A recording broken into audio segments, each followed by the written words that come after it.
Today on Bitten Apple TV, Liberty City. Nate is going around trying to collect himself and some picture of cosplayers. Ralph, now swallowed up by Blaze Blue. Is Cadma going to be okay? Especially with an ominous stalker behind her! Find out now on Bitten Apple TV, Liberty City.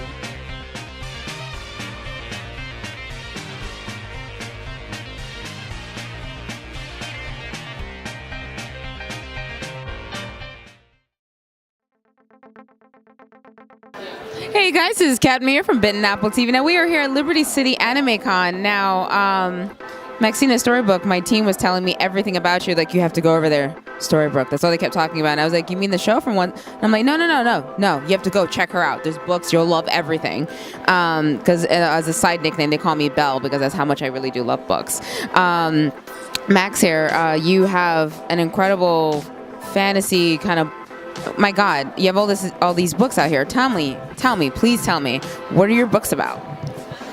It's the Dinarco Quartet series, and the biggest thing about it is that it starts off with the main character, Mara, coming home, almost being attacked by an assassin, or being attacked by an assassin, mortally hurt, and passes out, only to wake up on a different world with powers and everything that she had known before turned upside down. Those bedtime stories her father had told her, apparently they are all real. The person trying to kill her, apparently still after her. And the powers that she suddenly finds herself having, apparently normal to the world, but still running rampant. So she has to learn how to control that, learn about her family, and figure out who's trying to kill her. And I currently have 3 books of the 4 out with side stories and more to come. Okay, now I love that. I kind of walk down the street and swear like if I was an assassin. I come up with all kinds of stories in my head, but you really pushed this down. I understand that you published this book at a very young age as well, correct? I published the first book at 22 years old. I'm currently 24. So in very little time, I managed to get out 5 books total, with 6 coming very soon in just the next month or so. Obviously, Harry Potter is going to need to get off the throne, right? Obviously, just to let everyone know real quickly.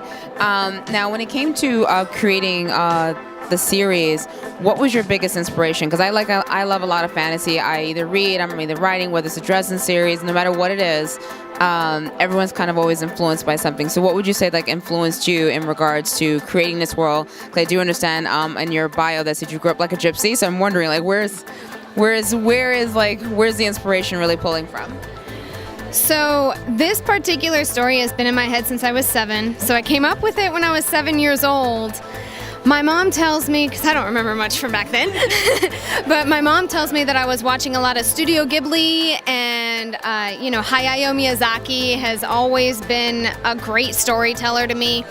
I read Tamora Pierce at a very young age. When Aragon came out, I absolutely loved that. So as I was growing up, so was this story, but it's all fundamentally the same to me. I personally have never been able to compare it to anything because all of a sudden one day I was doodling in my notebook and all of a sudden this girl popped up into my head. Now, it's often known, because I'm a writer as well, the main character is never the favorite character. It's never the writer's like, yeah, the story's about this person, but that's not who I like. So I want to know, who's your favorite character in this series? He has multiple names, but the one that he is most commonly... But wait, it'd be a spoiler. Oh, no. Sorry, guys. There was a small interruption. Dinarco had to come actually help us. There was an assassin that almost took her life, but we're safe now. We're good. Had to switch worlds. It's okay. Now, as you were telling us, now that we're much safer in the other world where having powers is much normal, tell us that favorite character of yours that you personally like that's your baby.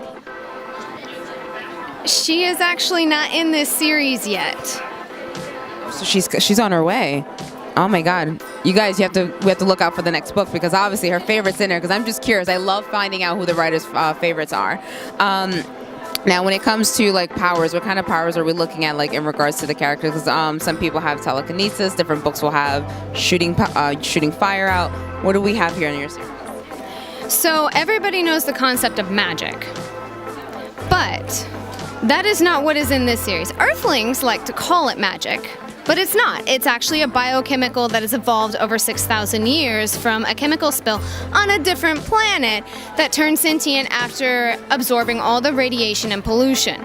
And it actually biologically changed anyone and everyone it came in contact with when it had exploded. And so Mara, the main character, is descendant of those people. And the people on the planet that she lives on are also descendant of those people. And so it's less so much specific powers like telekinesis or whatever, and more what people can do best in their own abilities. Like Mara's, she finds that she has an innate ability for optical illusions. So she'll actually manipulate the energy to be able to form like walls. And people will think that there's actually a wall there. But the really advanced ones can actually add the material in it as well, which means that you could say like they're elemental manipulation as well. So they can actually take the particles in the air, deconstruct one element to reconstruct another. Because we all know that elements are built based off of, it's all scientific. Oh my God. It's very in-depth, very scientific, but it's so advanced that we would think of it as magic. That is the best explanation I have ever heard about anyone having powers in anything that I've ever read, watched, period. Like, and I love that. My God. Now, just out of personal curiosity, like, who are your favorite like writers or favorite books? Like, you had to pick top 3. I know there's a lot. I know there's always a lot for me, but if you had to pick one that you personally like, enjoy yourself. Top 3? You mean I don't get a top 5? No, I'm just joking. You sound like me. If I have to pick a top 3, Tamora Pierce, just because I grew up with her, and she was the main reason why I continued my dream of wanting to write, because I wanted to write before I even read her, but then I read her and I really wanted to write. But also, Reki Kawahara is my most recent one. He wrote the Sword Art Online series, the light novels. Everybody has watched the anime, read the light novels. They go really in depth, and the storyline is crazy, insane deep. Like, I'm absolutely loving it. But then, who to pick for my 3rd? There's so much pressure, but only one of you guys really inspired her for writing, which I think is absolutely beautiful. So if you're watching this, look what you've created. Like, she is phenomenal. Wonder if I can get away with listing off like 5 in this last one. Go ahead. You know what? Knock yourself out. Go for it, my love. Christopher Paolini, Julie Kagawa. I know that Garth Nix was really big in there. Those are the ones that I'm listing off the top of my head right now. No, those answers are absolutely beautiful. Those were some of my favorite authors growing up. You have no idea how much I really appreciate you. Now, I noticed that you have a couple other things happening on this table. She also has a book. This, I think, is super awesome that you put this together. So I think other writers should know about this. Now, for some people, they're often, like some people ask me, like, well, how do you just write it? I'm like, well, the inspiration just comes to you. And they're like, oh, I'm never inspired. Or how do you develop the character? Or where do you pull this from? And I'm like, often it'll come from like tidbits of maybe a TV show you watched or a book that you read, but something happened to you when you were little. And somehow all of that blends into like this one storyline that you create. And a lot of people read a lot of books about how to write, but I did find that your book here, this is probably the most intelligent book ever because it asks you a lot of detailed questions. It's kind of like a self-help book for writers, but asking very personal questions. So on your journey,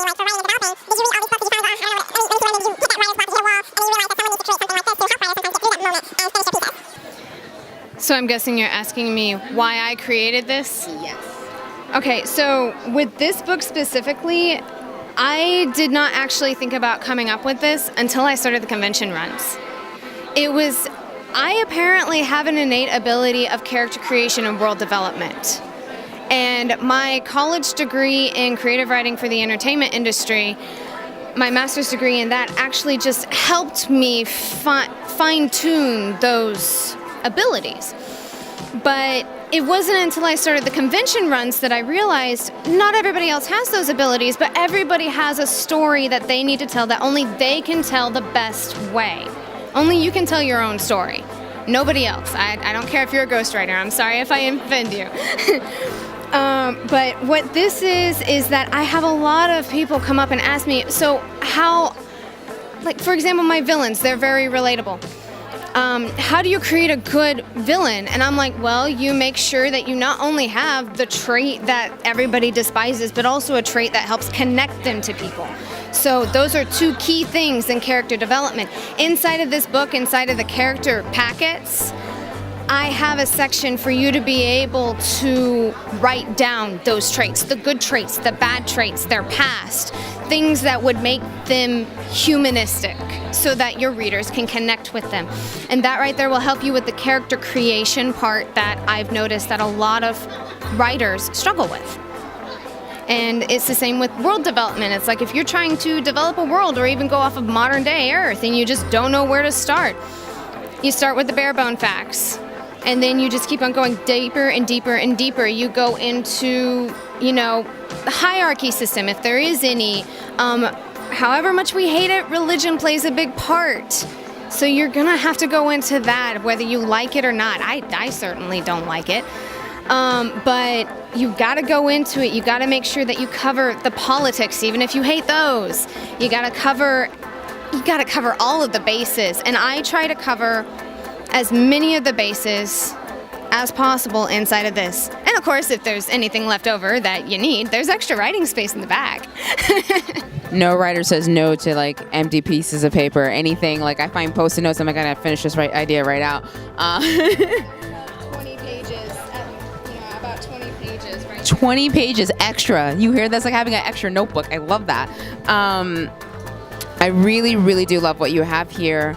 I also do want to ask you, now what aspects of yourself would you say that you put into your characters? Would you say Mara's like a lot like you? Would you say like there's a secret character, or is it just all of them? Are they all just different aspects of Max, or like there's a Max and there's Maxina, then like one's like a Story and the other one's like a Brooke? I need to know. I don't really compare myself much to any of my characters. I mean, the secret character might have my bubbly personality. So there's a spoiler for you guys. I'm so excited. If you see how bubbly and happy I am, like amp that up times 2, and that's my secret favorite character. So she's really, really happy like all the time. But no, I don't really compare the characters in my book to other people, because to me, they are their own people. Oh, so you're like me, like you can hear them talking to you practically. Yes, and some writers actually say it's like, oh, my characters speak to me, or, if they're writing, they'll go like, my characters are being really stubborn and not speaking to me. Yeah, I'm one of those writers too. I think I just found my other half. And so it's like anytime I have a writer's block, I have to sit down with a pen and paper and go like, okay, Mara, what do you want? What do you want? You gotta tell me. And I just gotta write through it before I gotta get back into it. But just every character has their own personality. Even the abstract background characters, like a baker's son. Like, even they have their own character to me. So it's literally like I have a world up here just floating around in my head that I'm trying to put on paper. And you're absolutely phenomenal. I understand you graduated, your mom was telling me that you graduated high school like at 16, correct? Yes. She's a genius, she's creative, and she's beautiful. This is like a full package, guys. And she has a book to help other writers. I don't know what other like perfect package. Oh, and she sells jewelry that somehow relates to her book. Like, I mean, she's got everything going. You are a phenomenal young woman. I absolutely think you're very inspiring, and I think it's amazing. And I love seeing other young writers putting their work out there, because some people do get shy and they get scared and they're like, I don't know what I'm gonna do. You have such a positive vibe to you, and I love that. Keep up your amazing work. And then for my viewers who are watching, they want to get like one of the necklaces, if they want to see, maybe dabble and see what the source is for them, where can they go find you? And of course, buy your books, because you guys need to get in a series. I need to know who her favorite character is. I'm hooked. You can go onto my website, which is maxinastoribrook.com. Story with an I. That's the main difference. But also, it is available on Amazon as well. I have the main series available in Kindle and digital, Kindle and Audible format. And with my side stories, like my little novelettes, unfortunately, those are website and convention exclusives. So if you start the main series and you want more, you gotta follow me on social media and my website, because that's where more of the good stuff is. Clever, clever. I like her. I love that. It's like, oh, if you want more, come find me. I don't want to overload those who like the series but are just good with sticking to the series. Oh my God. It's those who really want more who are going to seek it out, and because I'm not just that type of writer, they're going to find it. She's thought of everything. You have no idea how much I adore you. You're so absolutely amazing. Make sure you guys follow up, see what Maxina's doing, get the Denarco series, get in there, find out what's going on with Mara, and make sure we find out who her favorite character is. But remember, she's bubbly ×2. We have to remember that. We have to look for this in the next books. Thank you so much, Max. It's been a wonderful pleasure meeting you. And thank you. Yeah. Bye.